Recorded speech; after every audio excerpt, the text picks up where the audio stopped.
हम लोग खोलेंगे भजन संहिता का 91 का 1 में लिखा हुआ है, जो परम प्रधान के छाए हुए स्थान में बैठा रहे वह सर्वशक्तिमान की छाया में ठिकाना पाएगा। हालेलुया। यहाँ पर वचन में हम लोग देख पा रहे हैं कि यहाँ पर कुछ बोल रहे हैं। आज हमें जो बोल रहे हैं हम लोग पढ़ तो लेंगे, सुन तो लेंगे, लेकिन समझना भी ज़रूरी है। आज हम लोग को यहाँ पर बोल रहा है कि जब हम लोग परमेश्वर की दुनिया में देखेंगे तो बहुत सारा परमेश्वर है ना, बहुत जाति है, बहुत धर्म है और सबका अलग अलग परमेश्वर है। लेकिन हमारा परम प्रधान परमेश्वर जिसमें हम लोग ये बाइबल में हम लोग पढ़ते हैं कि जिसने आकाश और पृथ्वी बनाया, जब हम लोग उसका आराधना करते हैं, जब हम लोग उसको पुकारते हैं, यहाँ पर वचन कह रहा है जो परम प्रधान के छाए हुए स्थान में बैठा रहे वह सर्वशक्तिमान की छाया में ठिकाना पाएगा। जब हम लोग परमेश्वर को अपना परमेश्वर बोल के अपने जीवन में, अपने मन में जब उसको जगह देते हैं, तब परमेश्वर हमारे और दृष्टि करता है और हमें आशीष करता है। यहाँ पर वचन अगर हम लोग पढ़ेंगे 2 से, तो यहाँ पर लिखा हुआ है, मैं यहोवा के विषय कहूँगा, वह मेरा शरण स्थान और गढ़ है, वह मेरा परमेश्वर है, मैं उस पर भरोसा रखूँगा। हालेलुया।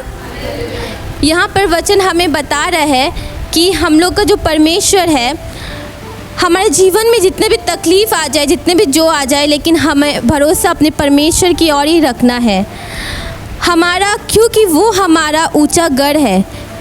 हमारा कोई नहीं है इस संसार में। अगर आप सोच रहे हैं मेरा तो घर वाला है, अगर आप सोच रहे हैं मेरा हस्बैंड है, मेरा बच्चे लोग हैं, मेरे पड़ोसी मेरे साथ है, तो ये आप गलत भ्रम में रह रहे हैं।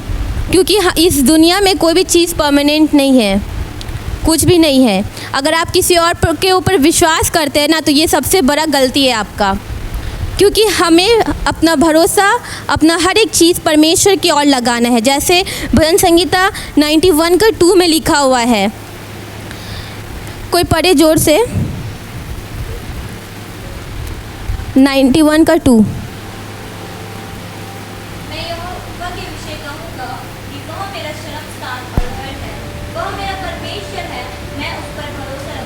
हालेलुया। हमें और किसी पर भरोसा नहीं रखना है। हम लोग जब सोचते हैं कि ये मेरे साथ रहेगा जीवन भर, तो ये गलत है। क्योंकि हमें वचन बता ही दे रहा है कि हमें किसके ऊपर विश्वास रखना है अपना। क्योंकि वचन हमें आशीष करता है, पवित्र आत्मा हमें इंसान को परखने का शक्ति देता है, जिससे हम लोग समझ सकते हैं कि कौन इंसान हमारे साथ अंत तक रहेगा, कौन इंसान हमें रास्ते में ही धोखा दे देगा। और पवित्र आत्मा अच्छा सहायक है हमारा। तो हमें परमेश्वर के वचन को ही लेके आगे बढ़ना ज़रूरी है हमें। अगर हम लोग नंबर 3 से पढ़ेंगे, यहाँ पर लिखा हुआ है कि वह तुझे बहेलिए के जाल से और महामारी से बचाएगा। कुछ साल पहले एक महामारी आया था ना, जिसका वजह से बहुत प्रॉब्लम हुआ, कोई का बहुत नुकसान हुआ। लेकिन हम लोग जितने भी लोग विश्वासी हैं, उन लोगों का भंडार में कभी भी अभाव नहीं आया।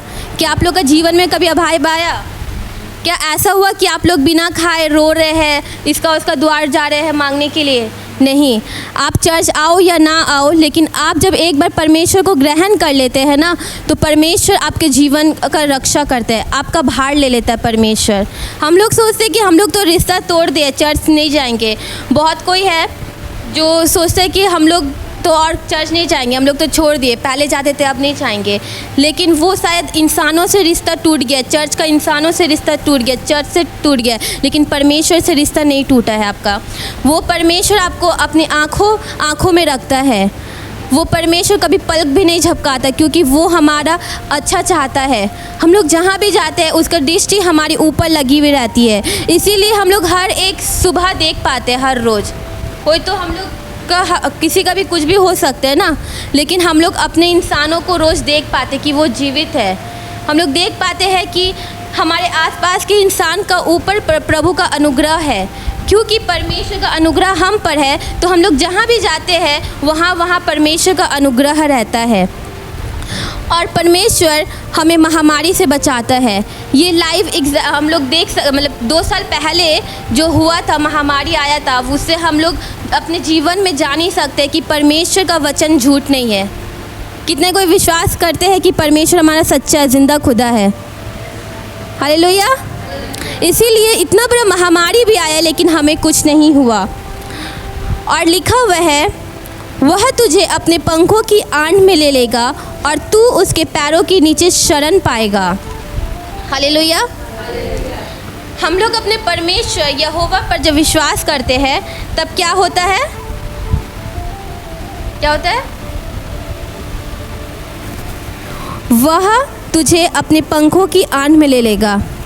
वो हमें अपने वस्त्र से, अपने पंख से हमें घेर लेता है। हमें कोई भी चीज़ का हानि नहीं होने देता है। जैसे हम लोग सुने थे ना, वो नया नियम में पढ़े थे ना, जिसका 2 बेटा था, एक बेटा जब चला गया और जब वो वापस आता है तो उसका पिता क्या करता है? उसको वाइट कपड़ा से ढक देता है, एक वस्त्र से ढक देता है, ताकि उसका जितना भी फटा था, जो भी था, मैला था, वो क्या हुआ और दिख नहीं रहा था।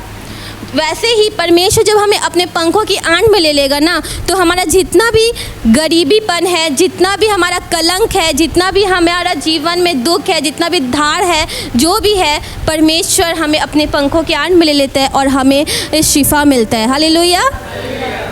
परमेश्वर, लोग हो तो हमें तुझे समझते होंगे, लेकिन जब हम लोग परमेश्वर की उपस्थिति में एक बार आ जाते हैं तो परमेश्वर संभाल लेता है हर एक चीज़। हालेलुया। अगर हम लोग आगे पढ़ेंगे, यहाँ पर लिखा हुआ है, उसकी सच्चाई तेरे लिए ढाल और झिलम ठहरेगी। तू न रात के भय से डरेगा और न उस तीर से जो दिन को उड़ता है। हम लोग जब अपने परमेश्वर पर विश्वास करते हैं तो सिर्फ वो दिन को ही नहीं लेकिन रात को भी हमारा रक्षा करता है। बहुत कोई होता है, बोलता है कि मतलब काली पूजा का रात को नहीं निकलना चाहिए। क्यों? वो भी तो परमेश्वर ही उन लोग के हिसाब से वो दिन मतलब जादू टोना का दिन होता है, ख़राब दिन होता है, अमावस्या का रात होता है। लेकिन हमारे लिए हर एक दिन, हर एक रात सेम है, क्योंकि वही परमेश्वर ने बनाया है। हालेलुया। तो हमें जब भी हो, जैसा भी सिचुएशन है, जैसा भी हालात हो, चाहे दिन हो या रात हो, लेकिन हमें परमेश्वर की आराधना करते रहना है। आमीन।